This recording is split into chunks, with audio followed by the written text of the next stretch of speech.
Hey, Stewart's Chapel. This is Don Pierson and Don Counts, and we're at the Simmons home. We appreciate their hospitality. This is Monday's devotion. I'm actually going to read the same scripture as we read yesterday, verses 23 and 24 of Colossians 3. And I said yesterday that you can find this is very similar to Ephesians 5 and Ephesians 6. And so looking at verse 23 and 24, Colossians 3. Whatever you do, do it heartily as to the Lord and not to men, knowing that from the Lord you will receive the reward of the inheritance, for you serve the Lord. For you serve the Lord.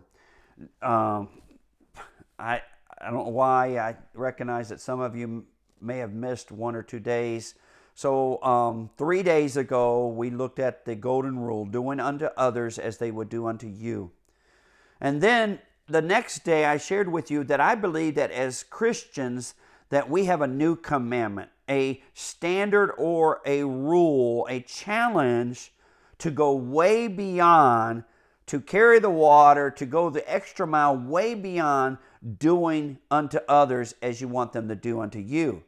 For as a Christian, my standard is no longer me. According to John chapter 13, I am to love others as Christ has loved me. In other words, so the second directive would be doing unto others as Christ has done unto me. And then we moved into the idea of doing all that I do as though that I was doing it to Christ. And yesterday we looked at it in relationship to doing it with all my heart.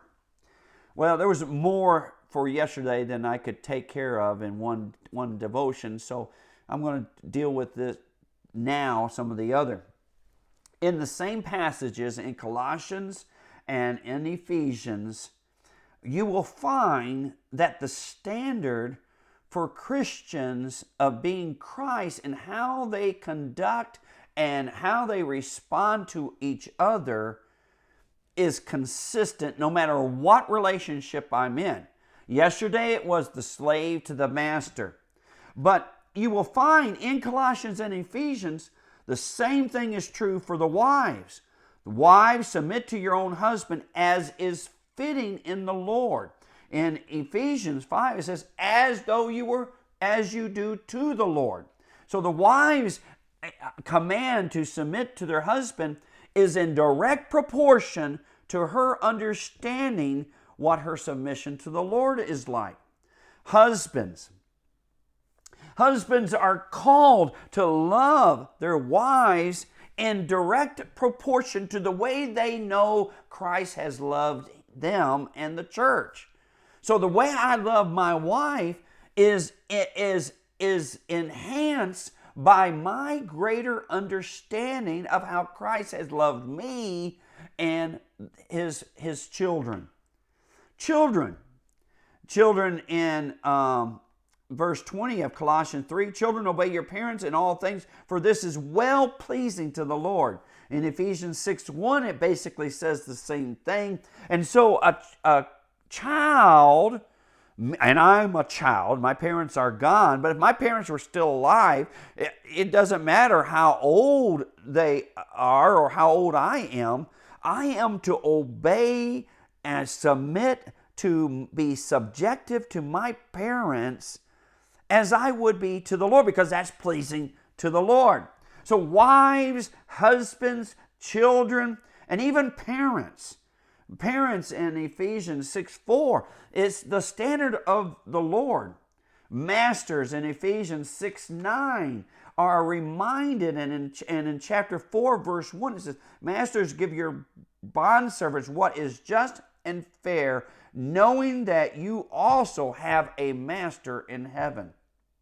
In other words, in every area of my life, not just in my work life, but in every area of my life, I am to do all that I do as though I would be doing it unto Christ.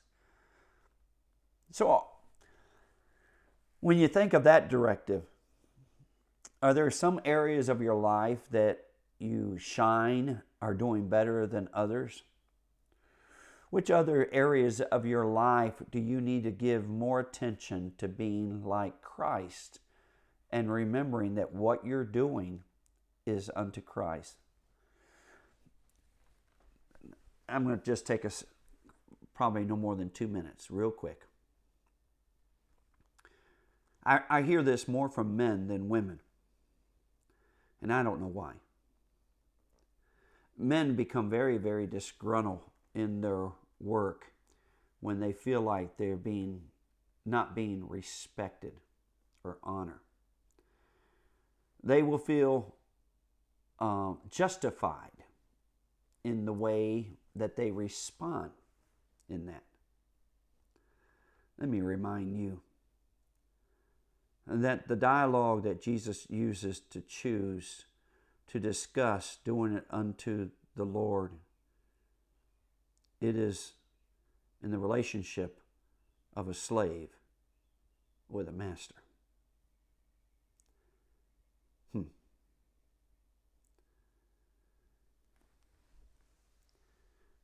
Doing all that you do as unto the Lord is not about whether it's easy or hard. It's all about how much you are aware of how much Christ has done for you. Love you, Steers Chapel.